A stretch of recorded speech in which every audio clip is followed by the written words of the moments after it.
2022 विधानसभा चुनाव को लेकर जहां हर तरफ तैयारी जोरों शोरों से चल रही है, तो वहीं दूसरी ओर किसानों की समस्या को लेकर आज मुद्दे की बात में कांग्रेस के नेता तारिक बेग ने अपने विचार सामने रखे और सरकार पर अपना निशाना साधते हुए बताया कि ये सरकार जुमलेबाज है।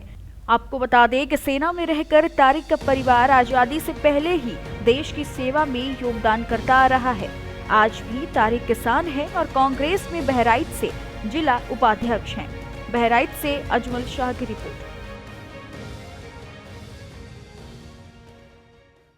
नमस्कार दोस्तों, आप देख रहे हैं क्रिकेट न्यूज। मैं हूं अजमल शाह। मुद्दे की बात में आपका बहुत बहुत स्वागत है।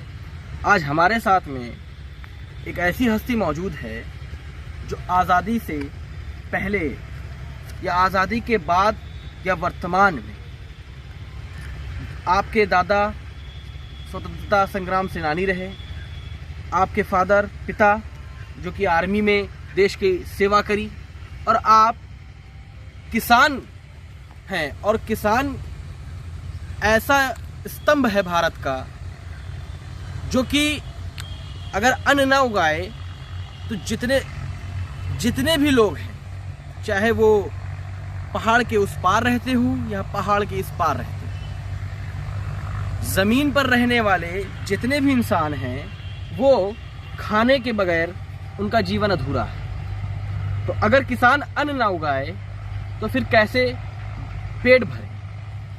ऐसे में एक ऐसी हस्ती हमारे साथ मौजूद है जो कि राजनीति में भी 15 साल तकरीबन आपने गुजारे और अच्छा व्यक्तित्व रहा। शुरू से कांग्रेस पार्टी में रहे हैं, इन्होंने अन्य कोई पार्टी भी नहीं देखी कांग्रेस के बाद। तारिक बेग जी हमारे साथ मौजूद हैं। तारिक बेग जी, आपका बहुत बहुत स्वागत है हमारे चैनल में। तारिक बेग जी, आपका परिवार देश की सेवा में शुरू से रहा है, आज़ादी के टाइम से ले लीजिए या आज़ादी के बाद, आज भी आप देश की सेवा में तत्पर हैं।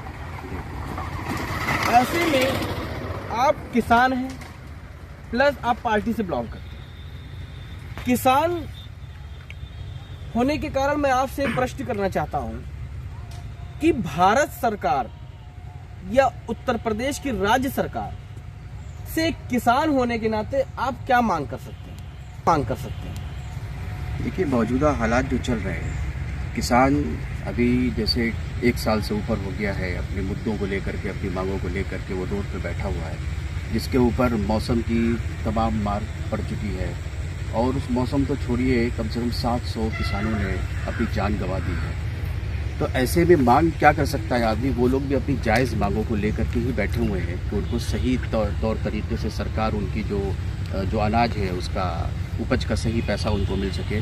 और बड़े बड़े जो व्यापारी जो आ रहे हैं, जो पूरे देश का जो गल्ला खरीद करके अपने यहाँ स्टॉक करके उसके बाद फिर अपनी मनमानी कीमत पे जो बेचना चाह रहे हैं, उसका विरोध है। उसमें किसान तो पिस जाएगा बीच में। सवाल इस बात का है कि सिर्फ क्या ये सरकार ही इस बात को समझ रही है कि ये सरकार किसान के लिए फ़ायदेमंद साबित हो रहा है ये बिल? बाकी जितने लोग जो धरना प्रदर्शन कर रहे हैं, जो मांग कर रहे हैं, इसकी क्या वो बेवकूफ़ हैं?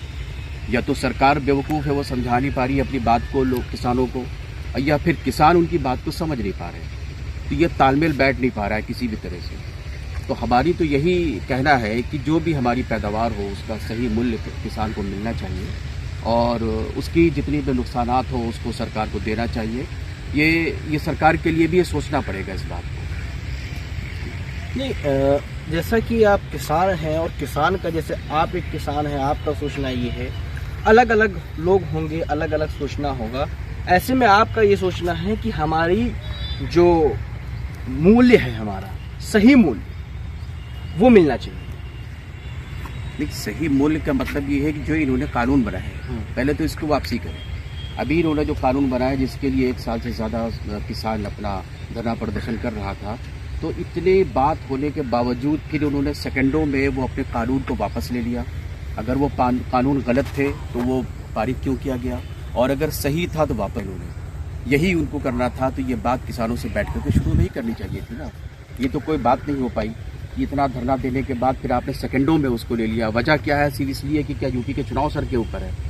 आप राजनीति जो कर रहे हैं वो चुनाव की राजनीति कर रहे हैं। वो क्या कहा जाए, बताइए। आप क्यों किसानों का बलिदान आप इस तरह से ले रहे हैं? इस तरह से आप कोई कीमत है उनकी जान की? जब चाहा तो आपके नेता ने या एमपी के बेटे ने उन पर सरेआम गाड़ियाँ चढ़ा दी। क्या यही लोकतंत्र है? अब सरकार तो कह रही है हम किसानों का सम्मान करते हैं, अभी माननीय प्रधानमंत्री जी आए, माफ़ी मांगा। तो अगर दिल में उनके अगर मोहब्बत ना होती, किसानों के लिए प्यार ना होता, तो वो सामने क्यों आते और माफ़ी क्यों मांगते? 1 साल से किसान धरने पे बैठा हुआ है, अब तक उन्होंने माफ़ी क्यों नहीं मांगी थी? चुनाव जब आया तब उन्होंने क्यों ऐसा काम किया? किसान की कोई औकात नहीं है उनके दिलों में। आज तक उन्होंने किसान के नेता से बैठ करके बात तक नहीं की। आप अपने पास बुला लेते हो उनको कि मैं आपसे 2 टूक बातें करना चाहता हूँ। क्यों ऐसा किया? जब 2 महीने 4 महीने के बाद जब चुनाव है, क्यों ऐसे फैसले उन्होंने लिए? क्यों माफ़ी मांगी? क्यों झुक गए? वो तो झुकते नहीं है। नहीं, उनका कहना है कि हम कुछ किसान भाई को समझाने में असमर्थ रहे। तो वो कुछ किसान कौन है? वो किसान जो उन्होंने पूरे सैकड़ों किलोमीटर की जो रोड को जो उन्होंने ब्लॉक कर रखा था, क्या वो कुछ किसान है? ये तो आप तो रिपोर्टर हैं, आप भी जानते हैं इस बात को। जो अभी लखीमपुर में हुआ धरना इतना बड़ा हो रहा था जिसके ऊपर गाड़ी चढ़ा दी गई, क्या वो कुछ किसान थे? आप जाकर के किसी और किसान में गांव देहात में जाकर के इंटरव्यू लें, अगर किसी एक किसान का, उससे पूछे आप ये बात के, तो क्या वो कुछ किसान है? क्या वो कुछ में आएंगे? किसान है, हमने तो देखा है कि कार्ड पे, शादियों के कार्ड छप रहे हैं, उस पर भी लिखा गया है कि भाजपा वाले इस शादी में ना आए, भाजपा और आरएसएस की। इसका मतलब क्या है? नाराजगी नहीं है तो और क्या है?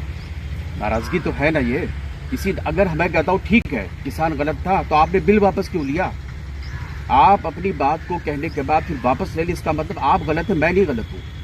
सबसे बड़ा सबूत है, इसके अलावा कोई सबूत हम इतना बड़ा दे नहीं सकते। और उस बिल वापस लेने के बावजूद भी आपने कहा किसान अपने घर लौट जाएं। आपने कहा कि वो किसान नहीं, वो राजनीतिक दल के लोग हैं कुछ जो किसान बनकर के ऐसे ही काम कर रहे हैं। तो आपने जब बिल वापस लिया तो ये क्यों कहा किसान अब अपने घरों को वापस चले जाएं? ऐसी ये उन्होंने शब्द का क्यों इस्तेमाल किया, किसान शब्द का? इसका मतलब ये है कि वो गलत है, मैं नहीं गलत हूँ। और अगर बिल सही था तो उनको वापस ही ले लेना चाहिए था। जब मेरे हित के लिए है वो बिल, तो मुझे समझाए वो अपने नेताओं को भेजे, अपने एमपीज को भेजे, अपने विधायक को भेजे वहाँ पे कि जाइए आप किसानों। आज का ये हाल हो गया है कि एमपी और विधायक इनके जो है गांव में घुसने को डर रहे हैं। ये खुद कह रहे हैं कि हम क्या जाकर के बात करेंगे वहाँ पे, हम कैसे उनको समझाएंगे, हम किस मुंह से लेके जाए वहाँ पे कि मैं किसानों के हित की बात कर रहा हूँ। सर ये तो किसान की बात हो गई। अब हम आते हैं आपकी पार्टी पे। जैसा कि यूपी में जोरदार कदम रख रही हैं प्रियंका गांधी और बड़े ही जिम्मेदाराना तरीके से वो आगे बढ़ रही हैं धीरे धीरे। चाहे वो लखीमपुर की घटना पर देख लीजिए, उनको अरेस्ट भी किया गया था। तो ऐसे में प्रियंका गांधी हो या आपकी पार्टी हो, किन मुद्दों को लेकर उत्तर प्रदेश के 2022 के चुनाव में वो कदम रखेंगी? और जाहिर सी बात है इस वक्त बेरोजगारी चरम पर है, तो ऐसे में कांग्रेस पार्टी का क्या अलग सोचना होगा? हर पार्टियां तो कह रही हैं बेरोजगारी, रोजगार, सम्मान, महिलाओं का सम्मान। तो ऐसे में कुछ अलग करना होगा कांग्रेस पार्टी को, जो कि उत्तर प्रदेश में एक पुराने इतिहास को बदले। जैसे एक बात हम आपसे कहेंगे कि एक शेर है कि पलट कर आऊँगा खुशबुएं लेकर, शाखों पर खुशबुएं लेकर। अभी मैं फिजाओं की जद में हूँ, ज़रा मौसम बदलने दो। तो कहने का मतलब ये है कि मेहनत पूरी जारी है। और इससे पहले भी कांग्रेस ने 40 साल 45 साल अपनी हुकूमत की, और उसी हुकूमत में उसने हिंदुस्तान को सजाया, संवारा। और जो भी आज के लोग नौकरी में हैं इस वक्त, जो रिटायर हो चुके हैं या रिटायर होने वाले हैं, वो कांग्रेस की ही गवर्नमेंट में उनको नौकरियां मिली थी उस वक्त। और आज अभी आपने जो हमसे सवाल किया कि कांग्रेस क्या कर रही है, कांग्रेस तो मुद्दों की लड़ाई लड़ रही है ना। चाहे वो किसानों का सबसे बड़ा मुद्दा हो, दूसरा मुद्दा बेरोजगारी का है, और तीसरा महिलाओं का एक मुद्दा है। जैसे वो खुद अपने कोशिश में है कि इस वक्त उसने क्या ऐलान किया है कि 40% हम अपनी भागीदारी देंगे महिलाओं को। तो ये एक बहुत बड़ी बात है। ये इसका मतलब ये है कि महिलाओं को वो आगे लाना चाहती है। अगर महिलाओं को ताकतवर बनाना है तो हमें उनको आगे लाना ही पड़ेगा। तभी ये स्कूटी देने की बात है, लैपटॉप देने की बात है, और भी बस में यात्रा फ्री की है उन्होंने। तीसरी बात ये कि साल में 3 सिलेंडर देने की फ्री बात की है। और जैसे प्रियंका जी जैसे लड़ रही है हर मुद्दे पे रोड पे आकर के, मैं तो समझता हूँ शायद कि कोई नेता अभी तक इतना रोड पे नहीं आया। लखीमपुर में जो घटना हुई उसके अंदर कोई नेता नहीं पहुंचा। वो पहुंची तो उनको पुलिस द्वारा रोका गया, पूरी तरह से बलपूर्वक रोका गया, हर तरह से रोका गया। जिस जगह भी अत्याचार हुआ है लोगों पर वो पहुंचती हूँ तो उनको जबरन रोका जाता है। बाकी जो बहुत बड़े ठेकेदार इस यूपी के बने हुए हैं वो नेता कब गए वहाँ पे? वो जब भी गए वो प्रियंका जी के बाद पहुँचे वहाँ पे।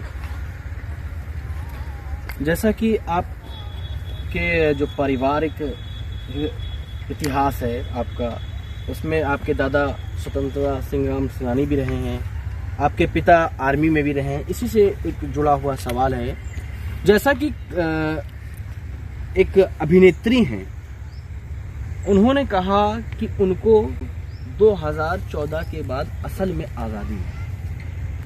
तो आप हिस्ट्री में अगर आप जाएंगे तो आपका क्या सोचना है, आपको आज़ादी कब मिली? देखिए, सच्चाई तो ये है कि अगर सन 47 की बात की जाए और उस वक्त के लोगों की बात की जाए जो बड़े ही भारी भरकम लोग थे, तो अगर ये बयान सुन लें तो उनकी आत्माएं या उनकी जो रूहें थी उनको ज़रूर तकलीफ़ हुई होगी ये बात सुन करके। अब उनके कहने के मुताबिक ये था कि 2014 के बाद हमको सही आज़ादी मिली।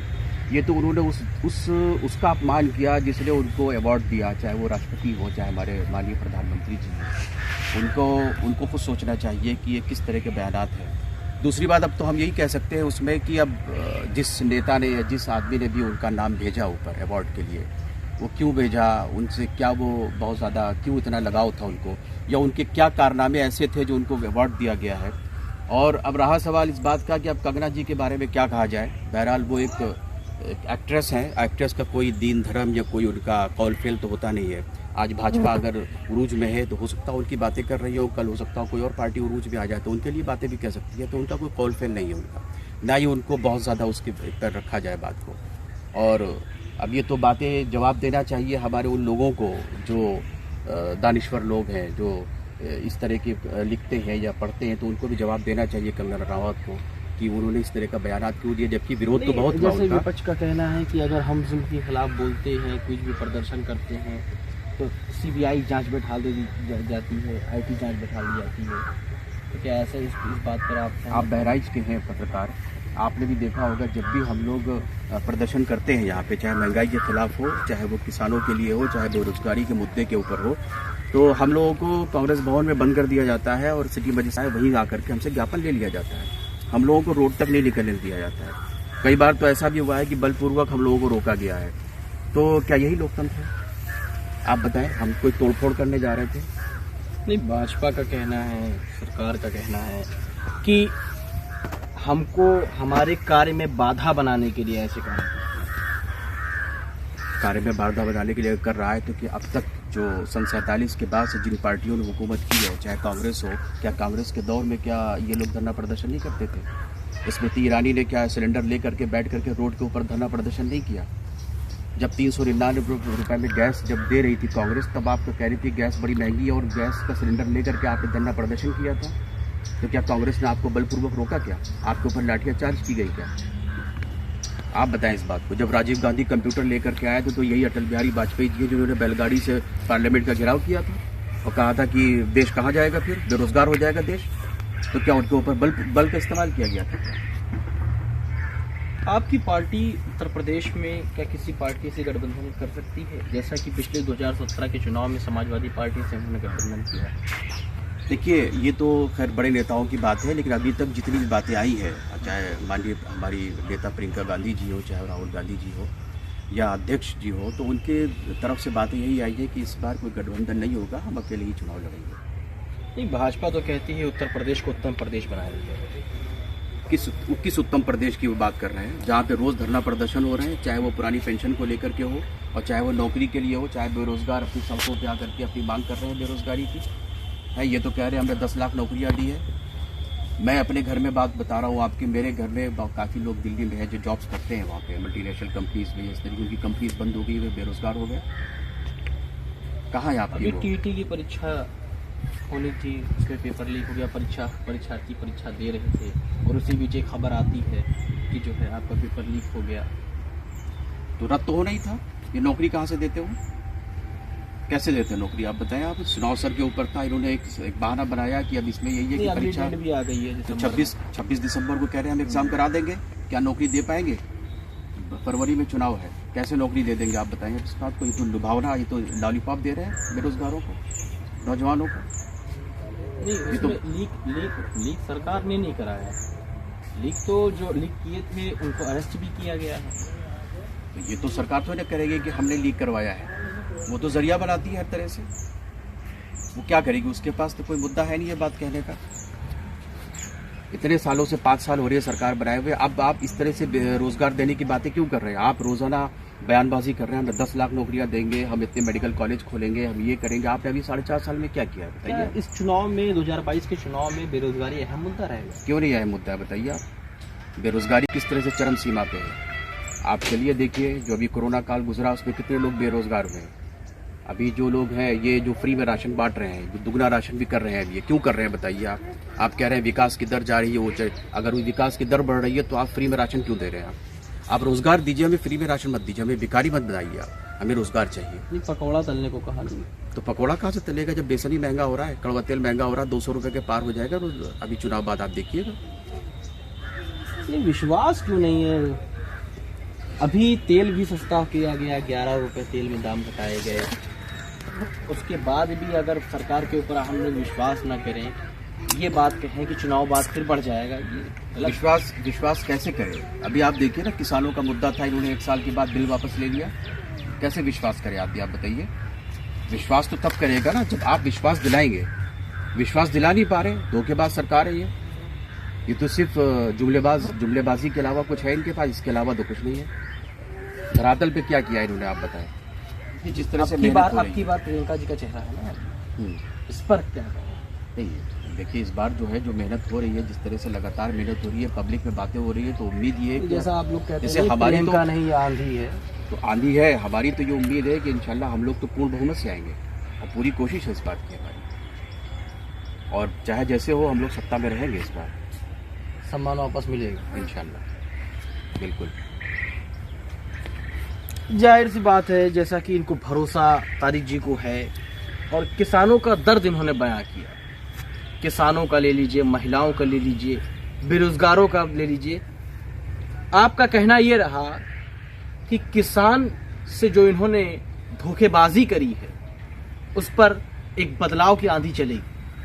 क्यों तारिक जी? बिल्कुल चलेगी, एकदम चलेगी, और बदलाव होगा। और बदलाव होते ही ये हिंदुस्तान बना है। अंग्रेजों की हुकूमत थी, उस पर बदलाव हुआ, उसके बाद सरकारें आई और चली गई। बदलाव तो होता रहता है, और ये कोई नहीं कह सकता इससे बड़े बड़े लोग आए। अगर लोग कहते हैं कि हिटलर शाही की सरकार है, या तो हिटलर भी आया चला गया, मुसोलिनी जैसे लोग यूनान में उसमें आए, रोम में चले गए, तो ऐसा नहीं है कि आप भी हमेशा के लिए है।